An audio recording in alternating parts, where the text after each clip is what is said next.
Assalamualaikum warahmatullahi wabarakatuh. Perkenalkan, nama saya Arum Puspita Ningrum dengan NIM 0801252105. Nah, di sini saya akan membuat video ujian akhir semester Bahasa Indonesia yang berjudul Tetua Adat Memberi Nasihat. Nah, langsung saja ke topik pembahasannya. Tradisi menyampaikan nasihat oleh tetua adat merupakan warisan peradaban lisan Nusantara yang telah eksis jauh sebelum budaya tulisan dikenal secara luas.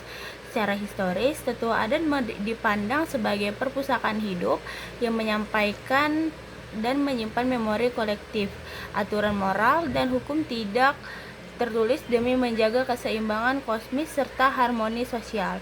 Praktik ini berakar pada sistem kepemimpinan tradisional, di mana kebijakan tidak hanya diputuskan berdasarkan logika, tetapi juga melalui petua yang kaya akan kiasan alam dan nilai spiritual.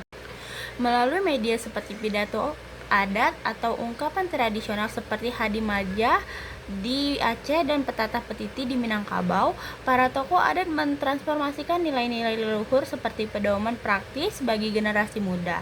Hingga kini, sejarah mencatat bahwa nasihat-nasihat ini tetap menjadi mekanisme kontrol sosial yang efektif, terutama dalam menyelesaikan konflik dan upacara peralihan hidup seperti pernikahan atau pelantikan pemimpin. Adapun peran tetua adat sebagai memberi nasihat. Tetua adat atau tokoh masyarakat tidak hanya sekedar pemimpin formal, tapi memiliki peran spiritual dan sosial yang mendalam. Yang pertama, sebagai mediator dan penengah, bertindak sebagai penengah dalam konflik warga untuk mencapai solusi yang damai dan adil. Yang kedua, menjaga tradisi, menjadi penjaga gerbang yang memastikan norma, etika, dan spiritualitas lokal tetap hidup di tengah modernisasi. Yang ketiga, teladan moral, memberikan contoh perilaku yang patut ditiru oleh generasi muda, menekankan pentingnya menghormati yang lebih tua. Adapun bentuk dan isi nasihat, nasihat tetua adat seringkali disampaikan dalam bentuk sastra lisan yang kaya makna, seperti yang pertama, Hadimaja di Aceh, ungkapan tradisional berisi peringatan, perumpamaan, hingga sindiran halus yang jenaka namun bermakna dalam berbagai media kritik sosial. Yang kedua, Petatah Petiti di Minangkabau, nasihat yang menggunakan kiasan alam seperti konsep alam tambakang jadi guru untuk mengajarkan kebijaksanaan dan kesatuan.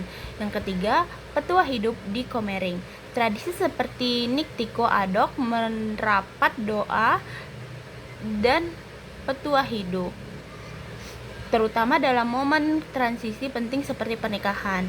Nah, nilai utamanya secara umum, nasihat mencakup kewajiban menjaga kerukunan, gotong royong, kejujuran, dan kepatuhan terhadap aturan leluhur demi keselamatan bersama.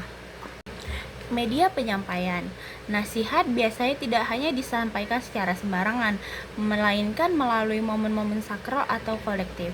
Yang pertama, ada upacara adat, menjadi sarana komunikasi utama untuk memperkuat solidaritas dan menjaga keseimbangan hubungan manusia dengan Tuhan serta alam.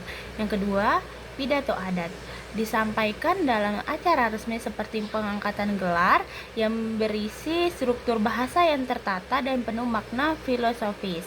Yang ketiga, tradisi lisan sehari-hari, melalui obrolan di balai desa atau momen keluarga, di mana nilai-nilai moral diturunkan secara informal maupun konsisten.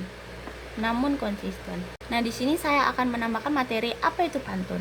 Pantun adalah bentuk puisi lama asli Indonesia yang sangat populer dalam masyarakat Melayu, berfungsi sebagai media ekspresi lisan untuk menyampaikan perasaan, nasihat, hingga hiburan.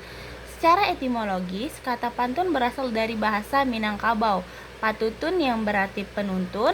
Di berbagai daerah, pantun dikenal dengan nama berbeda seperti parikan dalam bahasa Jawa, paparikan di Sunda, dan umpase di Batak. Karena nilai historis dan budayanya yang kuat, pantun telah diakui oleh UNESCO sebagai warisan budaya tak benda sejak tahun 2020. Nah, di sini saya akan menambahkan contoh pantun dari materi saya. Pergi ke pasar membeli coklat. Coklat dimakan terasa lezat. Hormati tetua adat memberi nasihat agar hidupmu selamat dan berkat.